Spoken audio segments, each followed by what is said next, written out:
محترم سامعین کرام، تقریباً ہم تمام کو اس بات کا شدت سے احساس ہوگا کہ جس دور میں ہم اور آپ جی رہے ہیں، بہت تیزی سے اس دور میں انسان کے ذہن پر، دماغ پر دباؤ بڑھتا جا رہا ہے۔ یعنی اسٹریس کہہ لیں یا ذہنی تناؤ کہہ لیں یا ٹینشن کہہ لیں، یہ چیزیں دن بدن بڑھتی جا رہی ہیں، اور ظاہر سی بات ہے ذہن میں اسٹریس اور تناؤ بڑھنے کی وجہ سے کچھ ہی عرصے میں جو اس کا نتیجہ نکلتا ہے وہ بڑا خطرناک نکلتا ہے۔ کوئی حد درجہ سوچنے کا عادی بن جاتا ہے، یعنی ڈپریشن میں چلا جاتا ہے۔ کوئی آس پاس کے ماحول سے اس قدر الرجیٹک ہو جاتا ہے کہ پھر اسے اپنے آس پاس انسان کا موجود ہونا برا لگنے لگتا ہے۔ ہلکی وہ آواز برداشت نہیں کر پاتا ہے، کبھی کبھار روشنی سے الرجی ہو جاتی ہے، کبھی کبھار اندھیرے سے الرجی ہو جاتی ہے، یعنی انسان انزائٹی کا شکار ہو جاتا ہے۔ اب آپ تصور کریں کہ آج سے 50 سال، 100 سال، 200-250 سال پہلے کے لوگ ہمارے زمانے کے مقابلے میں سہولتوں کے اعتبار سے ناقص تھے یا کامل تھے، یعنی ادھورے تھے یا پورے تھے۔ اب 500 سال پہلے کے لوگوں کو آج کے لوگوں کے مقابلے میں کمپیئر کریں تو آپ پائیں گے کہ زندگی گزارنے کی سہولتیں آج زیادہ ہیں۔ ٹیکنالوجی نے ہر چیز آسان کر دی ہے۔ اب بتائیے کہ ہم اور آپ یہاں پرسکون فضا میں بیٹھے ہوئے ہیں، 500 سال پہلے کیسے اس فضا کو پرسکون بنایا جا سکتا تھا؟ تو اندازہ لگائیے کہ ایک طرف اسباب اور سہولیات جو ہیں 500 سال پہلے کے مقابلے میں آج 500 گنا بڑھ چکے ہیں، مگر یہی ڈپریشن، یہی انزائٹی، یہی تناؤ اور یہی اوور تھنکنگ کی بیماری اگر اس وقت تلاش کریں گے اور آج تلاش کریں گے تو کم زیادہ ہے۔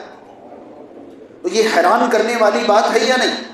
جب لوگوں کو کھانے کے لیے برتن نصیب نہیں تھے، پتوں میں کھا لیا کرتے تھے تو کوئی ٹینشن نہیں تھی۔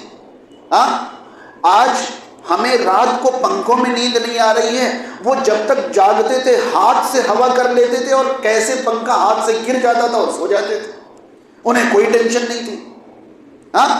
پانی ٹھنڈا کرنے کے لیے ان کے پاس فریج نہیں تھا، ایک جگہ سے دوسری جگہ منتقل ہونے کے لیے ان کے پاس جانوروں سے چلنے والی گاڑیوں کے علاوہ کچھ نہیں تھا، ٹینشن کوئی نہیں۔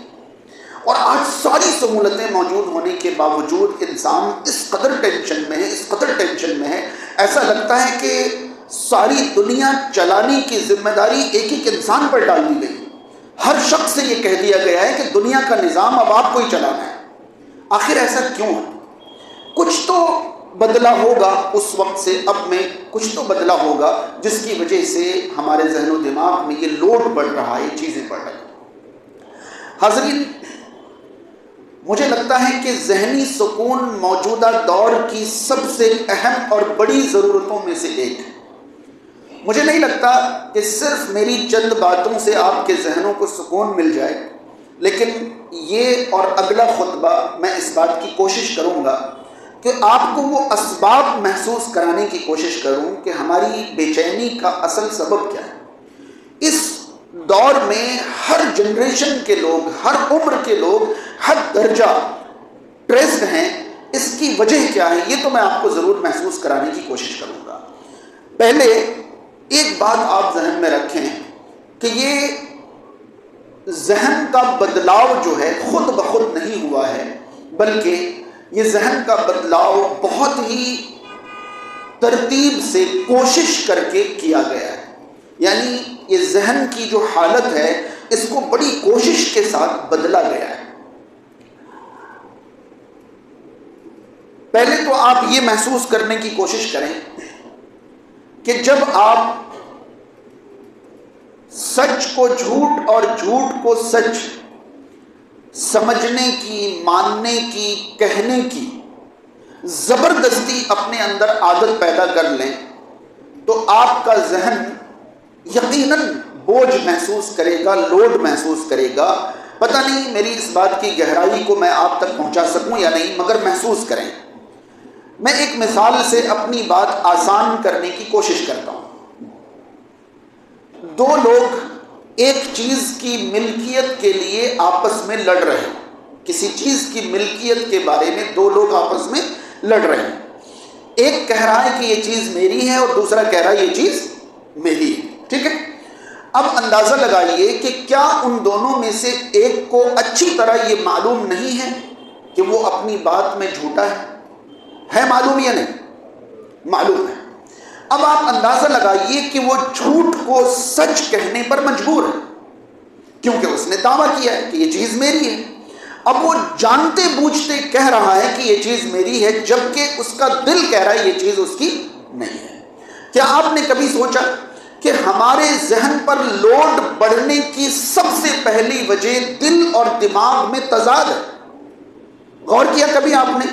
ہمارے ذہن پر، ہمارے دماغ پر لوڈ پڑنے کی پہلی وجہ دل اور دماغ میں تضاد ہے۔